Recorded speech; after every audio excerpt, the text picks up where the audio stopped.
What is up guys, and welcome to my new video. And today I will be showing you the video in that with that one guy, Prince ESU, the school system. That video is super duper awesome. It's no use of copyright. I'm not pretending on copyright purpose, but yeah, I just needed to show you that video because that's super amazing. And now I'm not going to talk more, and just enjoy this video. Peace. Everybody's a genius, but if you judge a fish by its ability to climb a tree, it will live its whole life believing that it is stupid. Ladies and gentlemen of the jury, today on trial we have modern day schooling. Glad you could come.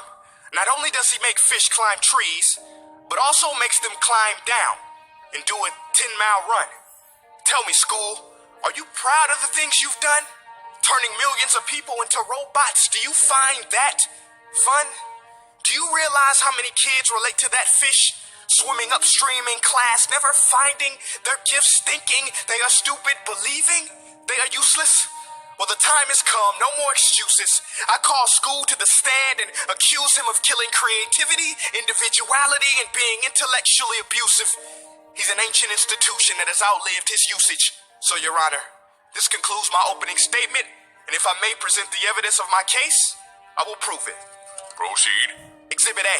Here's a modern-day phone. Recognize it? Here's a phone from 150 years ago. Big difference, right? Stay with me. Here's a car from today, and here's a car from 150 years ago. Big difference, right? Well, get this. Here's a classroom of today, and here's a class we used 150 years ago. Now, ain't that a shame? In literally more than a century, nothing has changed. Yet you claim to prepare students for the future? But with evidence like that, I must ask, do you prepare students for the future or the past?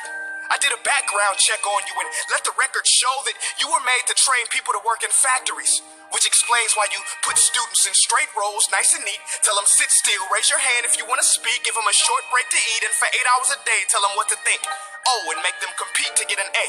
A letter which determines product quality, hence grade A of meat. I get it. Back then, times were different. We all have a past. I myself am no Gandhi.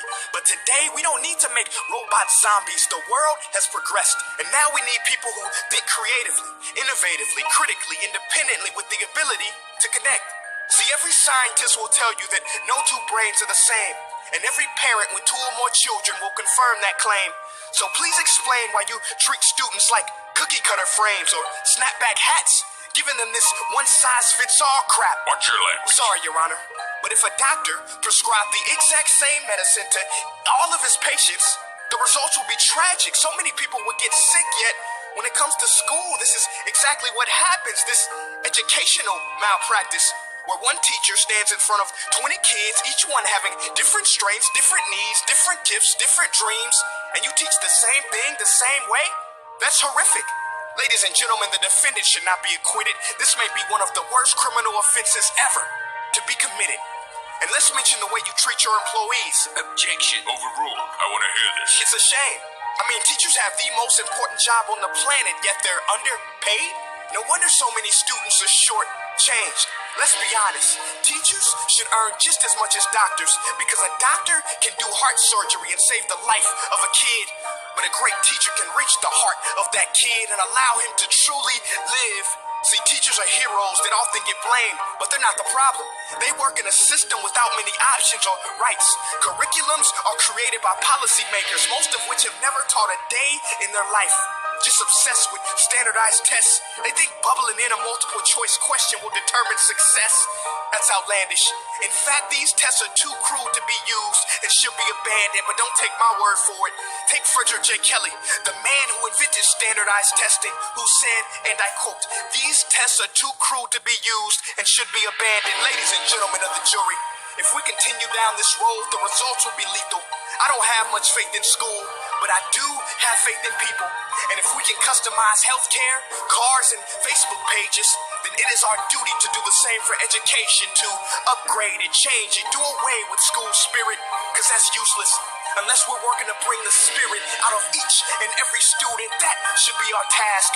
No more Common Core. Instead, let's reach the core of every heart in every class. Sure, math is important, but no more more than art or dance. Let's give every gift an equal chance. I know this sounds like a dream, but countries like Finland are doing impressive things.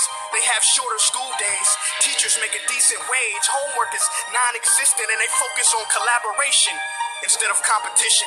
But here's the kicker, boys and girls. Their educational system outperforms every other country in the world.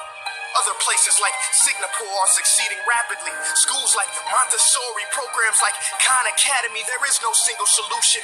But let's get moving, because while students may be 20% of our population, they are 100% of our future. So let's attend to their dreams, and there's no telling what we can achieve. This is a world in which I believe, a world where fish are no longer forced to climb trees. I'll rest my case.